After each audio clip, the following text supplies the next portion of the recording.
ഇന്ന് ധനുമാസത്തിലെ തിരുവാതിര.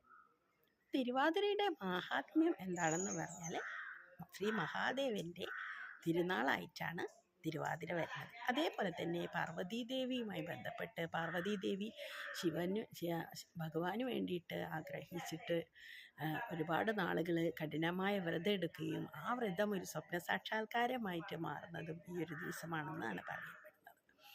അപ്പോൾ തിരുവാതിര എല്ലാ സ്ത്രീകളും തിരുവാതിര നോറ്റിരിക്കണം അല്ലെങ്കിൽ നോയമ്പെടുക്കണം എന്നാണ് കരുതപ്പെടുന്നത്. തിരുവാതിര എടുക്കുന്നതിൻ്റെ പ്രാധാന്യം എന്ന് പറഞ്ഞാൽ എല്ലാവരും തന്നെ ദീർഘസുമംഗലിയായിട്ടിരിക്കാനും അതേപോലെ വിവാഹപ്രായമെത്തിയ കുട്ടികളാണെങ്കിൽ നല്ല വരനെ ലഭിക്കുന്നതിനൊക്കെ വേണ്ടിയിട്ടാണ് ഈ ഒരു തിരുവാതിര നോമ്പ് എടുക്കുന്നത് എന്നാണ് പറയപ്പെടുന്നത്. അപ്പോൾ എങ്ങനെയാണ് ഈ തിരുവാതിര നോമ്പ് എടുക്കുന്നത് എന്നതിനെക്കുറിച്ചാണ് പറയാൻ ഉദ്ദേശിക്കുന്നത്. തിരുവാതിര നോമ്പ് എടുക്കുന്നത് എന്ന് പറഞ്ഞാൽ നമ്മൾ അരിഭക്ഷണം പാടെ ഉപേക്ഷിച്ച് കിഴങ്ങ് വർഗ്ഗങ്ങളൊക്കെയുള്ള, അതായത് ചേന, ചേമ്പ്, പുളക്കിഴങ്ങൊക്കെ ഇട്ടിട്ടുള്ള നല്ല ഒരു പുഴുക്ക് ഉണ്ടാക്കുക, അതേപോലെ തന്നെ ഇടിച്ചക്കയും മുതിരയൊക്കെ ഇട്ടിട്ടുള്ള പുഴുക്ക് ഉണ്ടാക്കുക, അതേപോലെ മറ്റ് പലഹാരങ്ങൾ അരി അല്ലാത്ത തരത്തിലുള്ള ഭക്ഷണങ്ങൾ ഉണ്ടാക്കി കഴിക്കുക. ചില സ്ഥലങ്ങളിൽ ഇപ്പോൾ നമ്മുടെയൊക്കെ അവിടെയാണെങ്കിൽ ഇവിടെയൊക്കെ നമ്മൾ തിരുവാതിരയുടെ അന്ന് പപ്പടം കൂടെ കാച്ചും കേട്ടോ. ഇപ്പോൾ സാധാരണ ഏകാദശി നോമ്പുകൾക്കൊന്നും പപ്പടം നമ്മൾ കഴിക്കാറില്ല, പക്ഷേ തിരുവാതിര നോമ്പിന് പപ്പടം നമ്മൾ കഴിക്കാറുണ്ട്. അപ്പോൾ അതുകൊണ്ട് ഒരു കുഴപ്പമില്ല, വീട്ടിൽ ഒതുങ്ങാവുന്ന എല്ലാ സാധനങ്ങളും കഴിക്കാം എന്നാണ് പറയുന്നത്. അരി ഭക്ഷണം ഒഴിച്ച് ബാക്കിയുള്ള എന്നും തിരുവാതിര ദിവസത്തിൽ കഴിക്കാം എന്നാണ് പറയുന്നത്. അപ്പോൾ അതേപോലെ തന്നെ മുമ്പത്തെ കാലങ്ങളിലാണെങ്കിൽ നമ്മൾ തിരുവാതിര നോയമ്പ് എടുക്കുന്ന സമയത്ത് എന്താണെന്ന് വെച്ചാൽ രാവിലെ തന്നെ തുടിച്ച് കുളിച്ച് അമ്പലത്തിലൊക്കെ പോയി മഞ്ഞക്കുറിയൊക്കെ ഇട്ട്, മഞ്ഞക്കുറി എന്ന് പറയുന്നത് ഇലക്കുറിയാണ് വരയ്ക്കുക കേട്ടോ. അതായത് വാഴയുടെ ഇല എടുത്ത് 3 ആയിട്ടുള്ള ഇതൊക്കെ വരയിട്ട് അതിന് ശേഷം നെറ്റിയിൽ പതിച്ചിട്ട് ഇലക്കുറി ഇടുന്ന ഒരു രീതിയൊക്കെ പണ്ടത്തെ കാലത്ത് ഉണ്ടായിരുന്നു.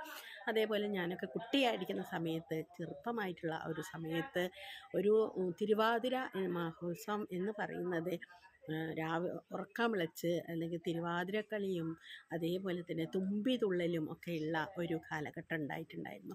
അപ്പോൾ അന്നത്തെ സമയത്ത് നമ്മൾ ഉറക്കമൊഴിക്കുക, ഇന്നിപ്പോൾ ഉറക്കമൊഴിക്കലിന് വളരെ പ്രാധാന്യം കുറവാണ്. മിക്കവരും ഉറക്കമൊഴിക്കണ ഒരു രീതിയേ ഇല്ല. അല്ലെങ്കിൽ ടി വി കാണുക, കുറച്ച് നേരം കഴിഞ്ഞാൽ ഒരു 12 മണി ടി വി കണ്ട് അത് കഴിഞ്ഞാൽ പോയി കിടന്നുറങ്ങുന്ന ഒരു പതിവാണ്. ശരിക്കും അങ്ങനെയല്ല വേണ്ടത്. നമ്മൾ തിരുവാതിര നോമ്പെടുത്ത് കഴിഞ്ഞാൽ ഇളനീരോ അല്ലെങ്കിൽ പഴങ്ങളൊക്കെ കഴിച്ച് അതേപോലെ തന്നെ മറ്റു കിഴങ്ങ് വർഗ്ഗങ്ങളോ ചെറുതായിട്ടുള്ള പുഴുക്കൊക്കെ ഉണ്ടാക്കി കഴിച്ച് ഒരു ഭക്ഷണം, നമ്മുടെ വിശപ്പടക്കാൻ മാത്രമുള്ള ഒരു ഭക്ഷണം കഴിച്ച് നമ്മൾ കഴിയുക എന്നുള്ളതാണ്. അതേപോലെ തന്നെ രാത്രിയാകുമ്പോൾ നല്ല ഉറക്കളച്ച് എന്ന് പറഞ്ഞാൽ അതും ഒരു കഠിന തപസ് പോലെ തന്നെയാണ്. ആ സമയത്ത് നമ്മൾക്ക് കൂട്ടുകാരുമൊത്ത് അല്ലെങ്കിൽ നമുക്ക് തിരുവാതിര കളിയിൽ ഏർപ്പെടാവുന്നതാണ്. തുമ്പിതുള്ളൽ അതേപോലെ തന്നെ മറ്റ് പല കളികളിലും ഏർപ്പെട്ട് അന്നേ ദിവസം പൂർണ്ണമായിട്ടും ഉറക്കളച്ച് രാവിലെ പോയി കുളിച്ച് വീണ്ടും അമ്പലത്തിൽ പോയി തൊഴുത് അങ്ങനെയൊക്കെയാണ് നമ്മൾ തിരുവാതിര നോൽക്കേണ്ടത് എന്നാണ് പറയുന്നത്.